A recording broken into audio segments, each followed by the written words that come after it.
तो hello guys, welcome back to my channel Eco Tutor. तो जैसे कि आप अगर मेरी वीडियो देखते हैं रोज़ाना तो आपको पता होगा कि हम कई दिनों से जो है न्यूज़पेपर रीडिंग कर रहे हैं और साथ ही कई सारे वोकेबलरी वर्ड्स भी सीख रहे हैं।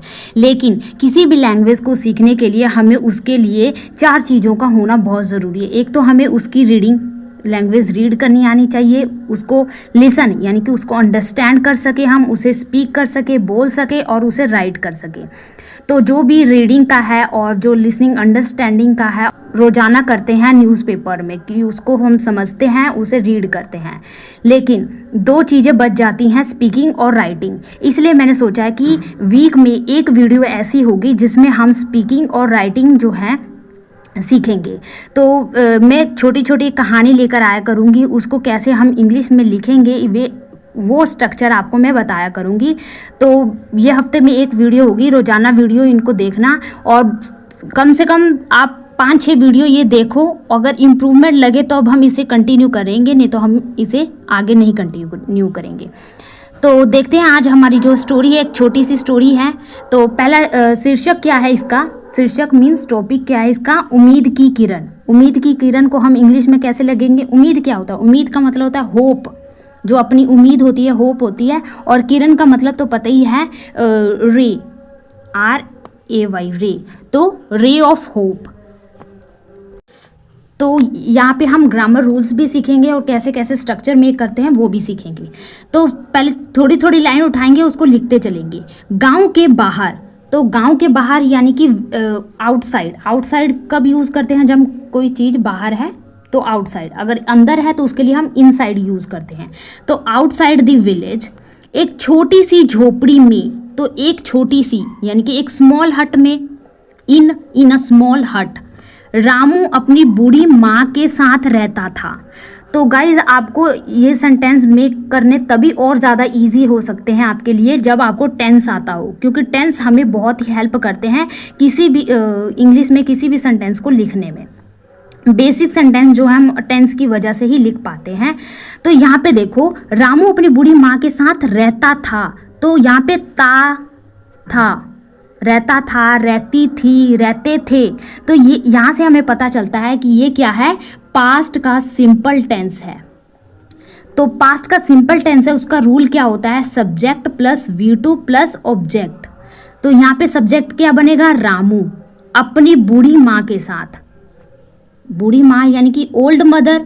रामू रहता था, रहने के लिए हम वर्ड यूज करते हैं लिव, LIVE, ठीक है। और उसे हम V2 लगाएंगे तो बन जाएगा लिव्ड, लिव्ड बन जाएगा हमारा वर्ब V2। और ऑब्जेक्ट हमारा क्या बन जाएगा? हिज ओल्ड मदर, ठीक है। तो इतना ये सेंटेंस हो गया। नेक्स्ट सेंटेंस क्या है? गरीबी उनकी सबसे बड़ी दुश्मन थी। तो गरीबी मीन्स पॉवर्टी। बेसिक तो आपको वर्ड पता ही होंगे क्योंकि हम रोजाना वर्ड भी करते हैं। तो पॉवर्टी सबसे बड़ी दुश्मन थी, तो ये क्या हो जाएगा? ये भी पास्ट सिंपल हो जाएगा, लेकिन हम इसे पैसिव में बनाएंगे। तो poverty was their biggest enemy.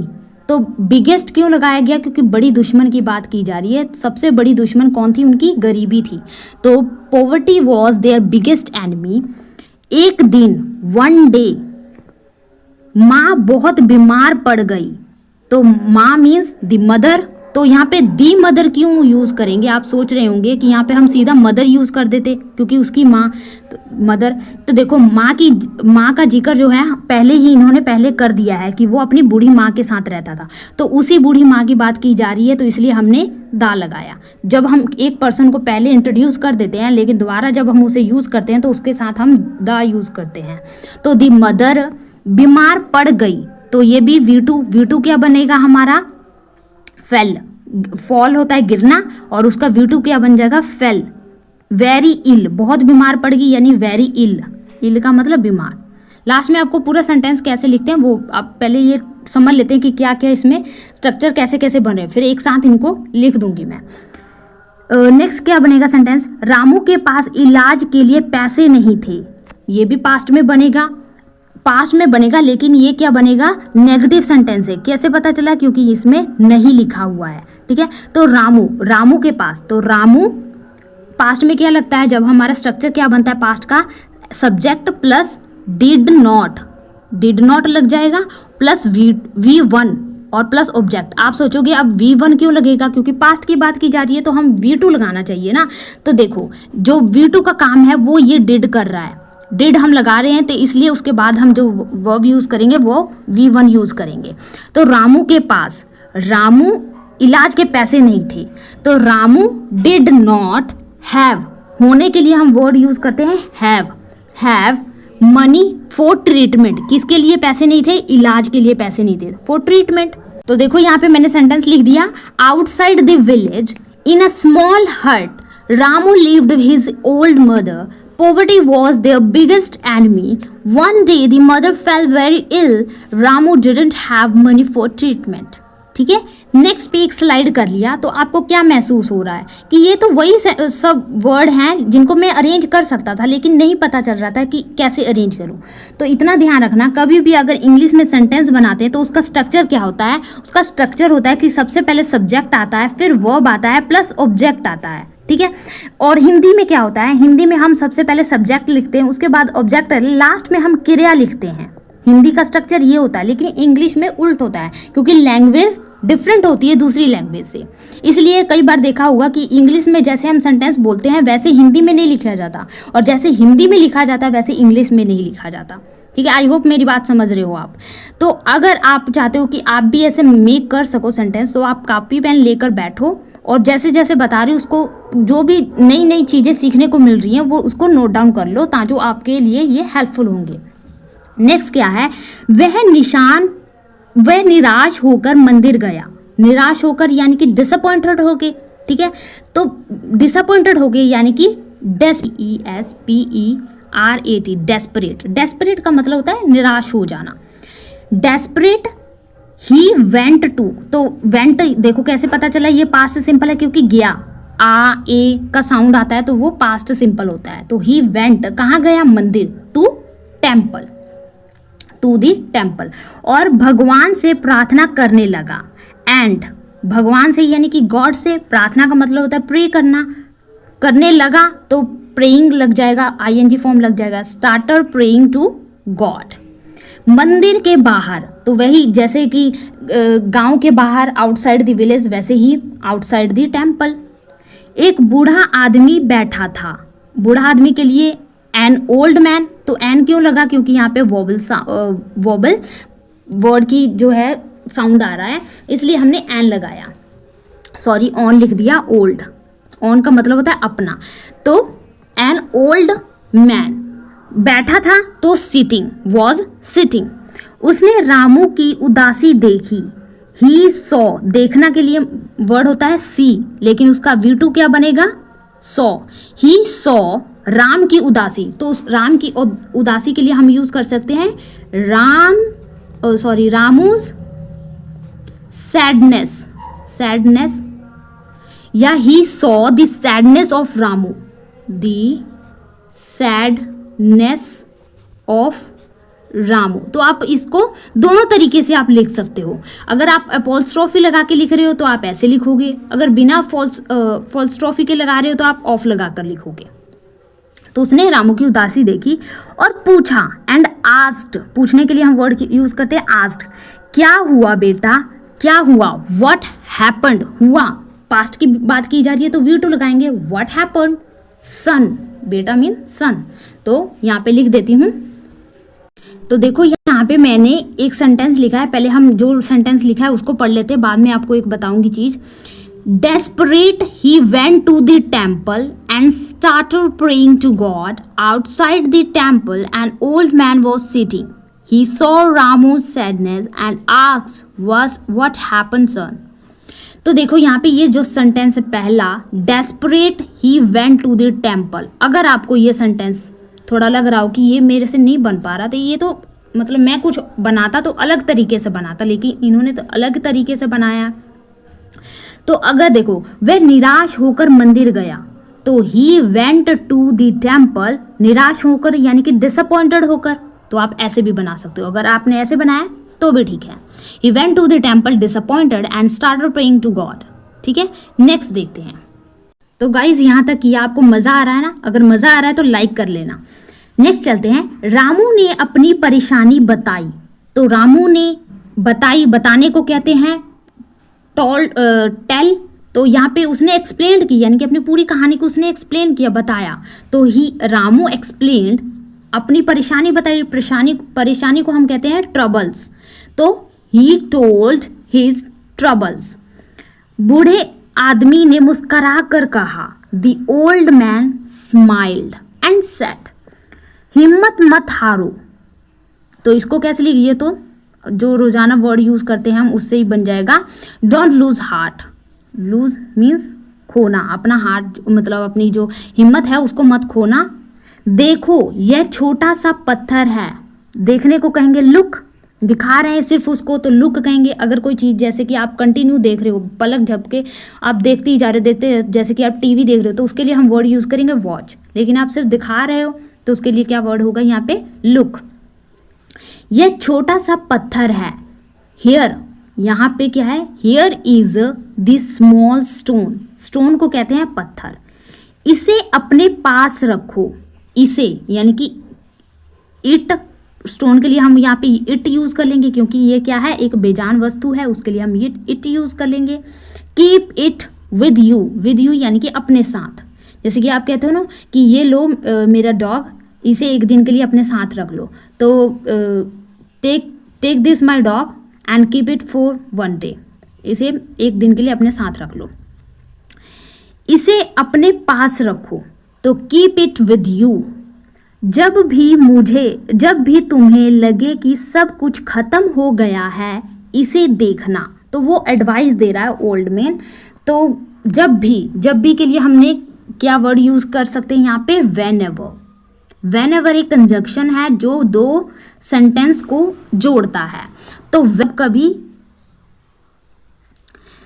When ever हम कब यूज करते हैं, जब कभी या फिर जब भी तुम्हें लगे, यू फील, लगने को यानी कि तुम फील करो, जब भी तुम फील करो, यू फील दैट, की के लिए हम यूज कर देंगे दैट। सब कुछ खत्म हो गया है, सब कुछ यानी कि everything is over. Over means कहते हैं ना कि ओवर हो गया, गेम ओवर, वही सब कुछ खत्म हो गया, एवरीथिंग इज ओवर। इसे देखना, तो इसे देखना यानी कि लुक एट इट, इसको देखना। तो देख लेते हैं इसके लिए। तो देखो आप कहोगे कि यहाँ पे देखो ये जो है पास्ट में सेंटेंस नहीं है, यहाँ पे देखो वो क्या कह रहा है कि जब भी तुम्हें लगे कि तुम हार रहे हो, सब कुछ खो रहा है, तो तुम इसे देख लेना। तो ये हम प्रेजेंट में लिखेंगे। प्रेजेंट में भी कब, सिंपल में लिखेंगे। वेन एवर यू फील यानी कि वी वन लग गया, और इज वी यहाँ पे आ गया, इससे भी हमें पता चल गया प्रेजेंट में है। तो चलो एक बार में पढ़ लेते हैं। Ramu explained his troubles, the old man smiled and said, don't lose heart. ये जो डोंट है ना, इसको जब हम डू और नॉट को एक साथ लिख देते हैं तब वो प्रनाउंस होता है डोंट। अगर हम अलग अलग लिखते हैं तब ये प्रनाउंस होता है। ऐसे ही अगर हम डज नॉट लिख देंगे एक साथ तो बन जाएगा डजेंट। अगर अलग अलग लिखेंगे तो बन जाएगा डज नॉट। ठीक है, तो doesn't loose heart, look here is this small stone, keep it with you. उसने कहा कि लुक इट, इसको देखो, ये एक छोटा सा पत्थर है और इसे अपने साथ रखो। When ever you feel that everything is over, look at it. ठीक है, नेक्स्ट देखते हैं। नेक्स्ट क्या है, रामू ने पत्थर ले लिया। लेने को क्या कहते हैं, टेक करना। जैसे कि आप किसी से कोई चीज़ ले रहे हो, बुक्स वगैरह ले रहे हो, तो आप टेक कर रहे हो, ले रहे हो। तो यहाँ पे ये पास्ट में बनेगा, तो पास्ट का V2 क्या बन जाएगा, टुक। रामू टुक दी स्टोन, पत्थर को स्टोन। वह घर लौटा, ही रिटर्न्ड होम। जैसे कि आप घर लौट रहे हो तो लौटने को हम कहेंगे रिटर्न्ड। कहाँ लौटे हो, घर को या स्कूल को या ऑफिस को, तो ही रिटर्न्ड ऑफिस, स्कूल, व्हाटएवर। और माँ के पास बैठ गया, ये भी पास्ट में बनेगा। एंड सेट, सिट का फॉर्म बन जाएगा second, set beside his mother. Beside यानी कि पास, उनके बगल में बैठ गया। तो या बगल आए लिखकर या पास आए तो हम क्या यूज करेंगे, बिसाइड। कौन सा वाला, ये वाला बिसाइड। और जो ये होता है बिसाइड्स, इन दोनों में बहुत फर्क है। इसका मतलब होता है बगल में या पास, और इसका मतलब होता है इसके अलावा, बिसाइड्स। ठीक है, तो बिसाइड हिज मदर, उसने पत्थर को देखा, तो देखने के लिए हम क्या वर्ड यूज कर रहे हैं, looked. He looked at the stone, उसके ऊपर देखा ना, उसको देखा तो एट द स्टोन। और सोचा, एंड थॉट, अगर ये बूढ़ा आदमी उम्मीद नहीं छोड़ता, अगर के लिए हम वर्ड यूज करेंगे इफ, यह बूढ़ा आदमी, इफ दिस ओल्ड मैन, छोड़ता, तो ता ते ती ये क्या है, सिंपल प्रेजेंट का है, तो हम यहाँ पे लिखेंगे डजेंट। डजेंट क्यों लिखेंगे, क्योंकि हम यहाँ पे क्या देख रहे हैं, सब्जेक्ट, सब्जेक्ट हमारा सिंगुलर है, तो हम डज नॉट लगाएंगे।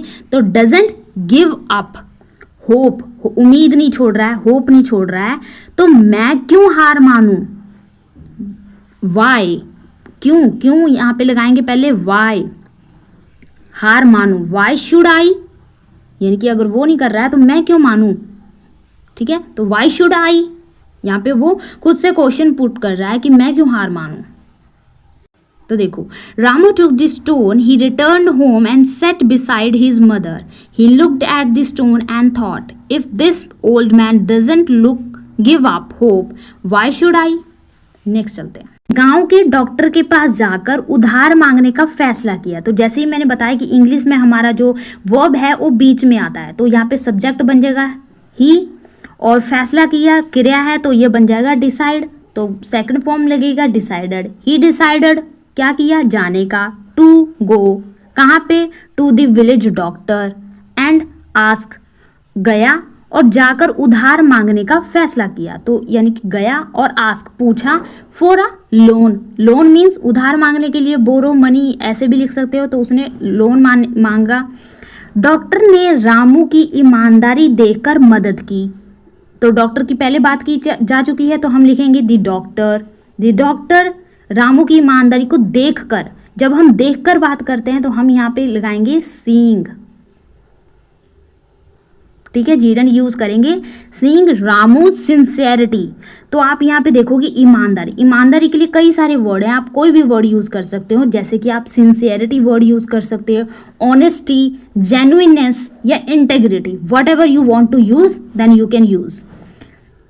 माँ का इलाज हुआ, हुआ पास्ट में हो गया, माँ का इलाज हुआ, तो उनका ट्रीटमेंट किसी और के द्वारा किया गया था ना, तो हम इसे पैसिव में बनाएंगे, इसलिए हम इसे वॉज के साथ बनाएंगे। है तो ये सिंपल पास्ट का है, सिंपल पास्ट का टेंस है, जिसमें क्या होता है, subject plus verb plus object लगता है। तो देखो यहाँ पे क्या है, हिज मदर क्या बन गया, सब्जेक्ट, हिज मदर, ठीक है, और वर्ब यहाँ पे बन गया ट्रीटेड, TREATED, ट्रीटेड, और ऑब्जेक्ट क्या बन गया, यहाँ पे ऑब्जेक्ट है नहीं तो कोई बात नहीं, ठीक है। तो यहाँ पे मैंने वॉज बोला कि हिज मदर वॉज ट्रीटेड, क्यों, क्योंकि हम इसे पैसिव में बना रहे हैं, जब हम पैसिव में बनाते हैं तो वॉज या वर लगाते हैं, ठीक है, सिंपल। और वह ठीक हो गई, एंड रिकवर्ड, वह ठीक हो गई, तो बार बार हिज मदर लिखने की जरूरत नहीं है, बस वो ठीक हो गई यानी कि रिकवर्ड हो गई, ठीक है। तो देखो, he decided to go to the village doctor and asked for a loan, the doctor seeing Ramu sincerity, या फिर इसकी जगह पे जो वर्ड यूज कर सकते हो, ऑनेस्टी, जेन्युइननेस, जेन्युइननेस आएगा, जेन्युइन, GENUI, यहाँ पे गलत हो गया, GENUINE, जेन्युइननेस, जेन्युइननेस, ठीक है, या फिर integrity, helped him, his mother was treated and recovered. Next चलते हैं। नेक्स्ट क्या है, रामू उस पत्थर को कभी नहीं भूला, तो उस पत्थर को यानी कि दैट स्टोन, तो आप कहोगे यहाँ पे दैट क्यों लगा, क्योंकि जब हम इशारे से बताते कि उस पत्थर को, तो दैट, क्योंकि हम इशारा कर रहे हैं और वो पास्ट की चीज़ें यानी कि इशारा कर रहे हैं और वो चीज़ क्या है, दूर है, तो हम दैट यूज़ करेंगे। अगर वो चीज़ क्या है, पास में है, तो हम यूज़ करते हैं दिस। इस पत्थर को नहीं भूला तो हम यहाँ पे यूज़ करते हैं दिस स्टोन। अगर यही प्लूअर में होता तो हम यहाँ पे दोज यूज़ करते, अगर ये प्लूअर में होता स्टोन्स, मान लो अगर स्टोन्स होता तो हम दोज यूज़ करते, इसके लिए हम दीज वर्ड यूज़ करते, ठीक है। तो रामू उस पत्थर को नहीं भूला, तो नहीं भूला हमारा यहाँ पे क्रिया आ जाएगा नेवर फॉरगेट, पास्ट में तो नेवर फॉरगेट दैट स्टोन। वह समझ गया, पास्ट में ही अंडरस्टूड, जैसे आप समझ गए इस बात को जो मैं समझा रही हूँ आपको, वो समझ गए तो यू अंडरस्टूड। जैसे कि मान लो आपके पापा आपको समझा रहे हो तो कहते हैं समझ गया, तो कहते हैं हाँ यस डैड आई अंडरस्टूड। कि उम्मीद ही सबसे बड़ी ताकत है, की के लिए हम यूज कर देंगे that. Hope is the greatest power, ताकत है यानी कि पावर है, सबसे बड़ी पावर है, तो हम यहाँ पे सुपरलेटिव डिग्री यूज कर देंगे। सुपरलेटिव डिग्री में क्या होता है, EST लगता है, तो ग्रेटेस्ट बन गया, ग्रेटेस्ट पावर। और कभी कभी एक छोटी सी चीज भी बड़ी उम्मीद बन सकती है। कभी कभी यानी कि समटाइम्स, कभी कभी समटाइम्स एक छोटी सी चीज भी, तो even a small thing, even क्यों लग गया, क्योंकि यहाँ पे भी की बात की जा रही है, तो इवन अ स्मॉल थिंग, एक छोटी सी चीज भी बड़ी उम्मीद बन जाती है, बन जाती है। बन जाती के लिए बिकम यूज करेंगे हम, उम्मीद। ठीक है, लिख देती हूँ यहाँ पे। Forget the stone, he understood that hope is the greatest power and sometimes even a small thing can become a big hope. Became क्या है, V1 है, क्योंकि हम मॉडल वर्ब के साथ कभी भी V1 लगाते हैं। ठीक है, मॉडल वर्ब कौन से होते हैं, कैन, कुड, मे, माइट। ठीक है, तो आप देख रहे होंगे कि इसमें कोई भी वर्ड ऐसा नहीं था जिसका आपको मीनिंग ना पता हो। सारे वर्ड आपको पता थे कि इसका मीनिंग क्या होता है, लेकिन उसको एक सेंटेंस में कैसे अरेंज करते हैं, कैसे मेक करते हैं, वो आपने यहाँ पे आज सीख लिया। आपको पता चल गया कि सबसे पहले सब्जेक्ट आता है, फिर क्रिया आती है, फिर ऑब्जेक्ट आता है।